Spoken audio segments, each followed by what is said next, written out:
guiding values of the Indian Constitution. It means that while drafting the Constitution of India, what were the things they kept into the mind? जब वो भारत के संविधान को बना रहे थे, तो उन लोगों ने किन किन को ध्यान में रखा था? That is called the overall philosophy and understanding of Indian soil, Indian climate and Indian people was one aspect which they kept into the mind. The need of the hour, the need of the Indian people was the first guiding principle or the philosophy for framing the constitution.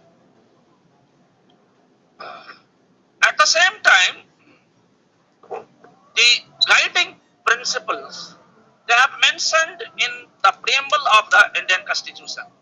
You all know preamble, and you all have to remember also, memorize also the preamble. The preamble speaks about the guiding value of the Constitution. The preamble speaks like that. The preamble speaks like that. We, the people of India, having solemnly resolved to constitute India into a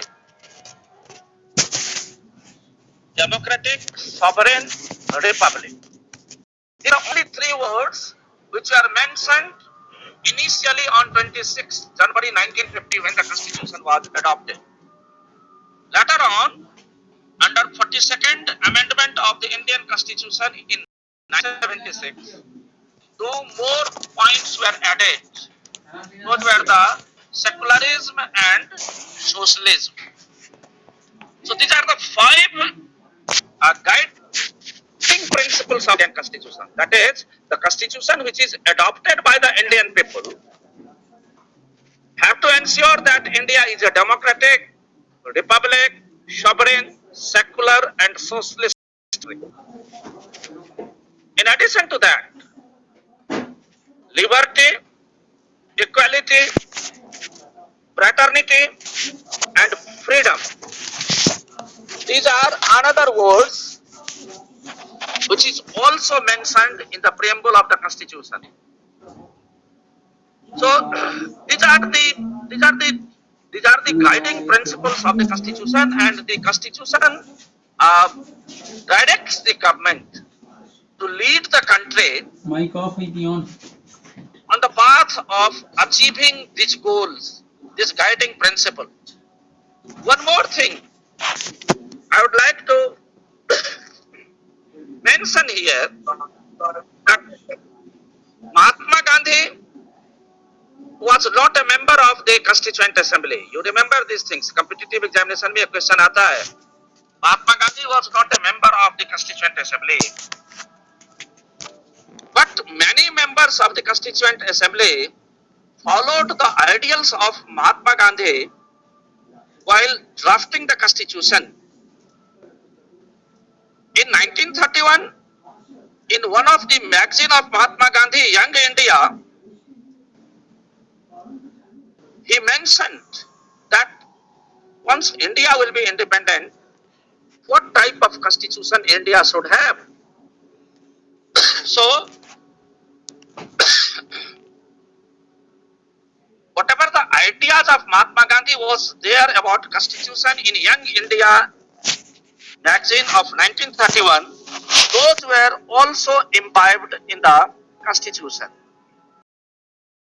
Now, when I was talking about the different philosophy of the Indian Constitution, the guiding principles of the Indian Constitution, I would like to explain you each words and its meaning. Let us start with the sovereign.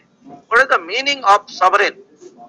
So dear friends, even if you are interested, you can write. I am defining sovereign. Sovereign means a country which is neither controlled nor guided by any outside and inside power is called sovereign. Sovereign का मतलब संप्रभु होता है, एक ऐसा राष्ट्र जो ना तो किसी विदेशी शक्तियों के द्वारा या किसी आंतरिक शक्तियों के द्वारा निर्देशित होता हो या प्रभावित होता हो, ऐसे राष्ट्र सॉवरेन राष्ट्र कहलाते हैं। Yes, a nation which is neither controlled nor guided by any outside and inside power is called a sovereign nation.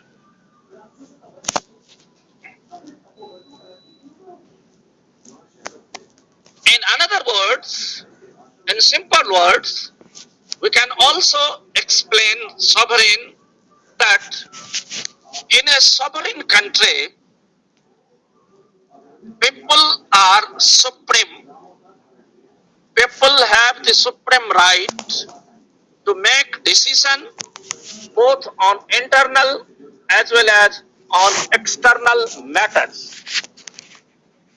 No outside or inside power can influence the internal policy of the country and the external policies of the country.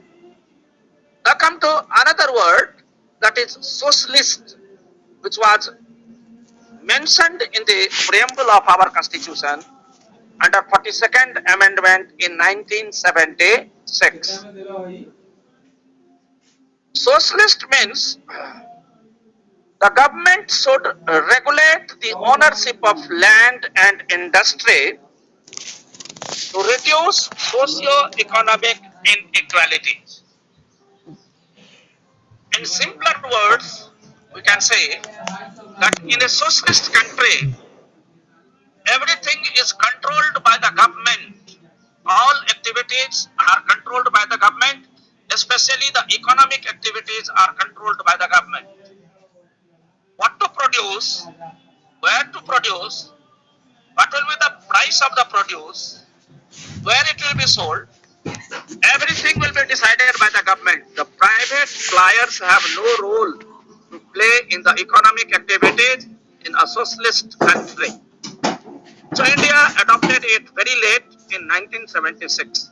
But today we are departing from the ideas of socialism, despite the fact that it is mentioned, it is written in the preamble. I come to third point, that is secular. As you know that this word was also mentioned in 42nd Amendment 1976 in our constitution. We can define secularism, that complete freedom to follow any religion. There is no official religion of the country. Government treats all religions, all religious beliefs and practices with equal respect. The government will neither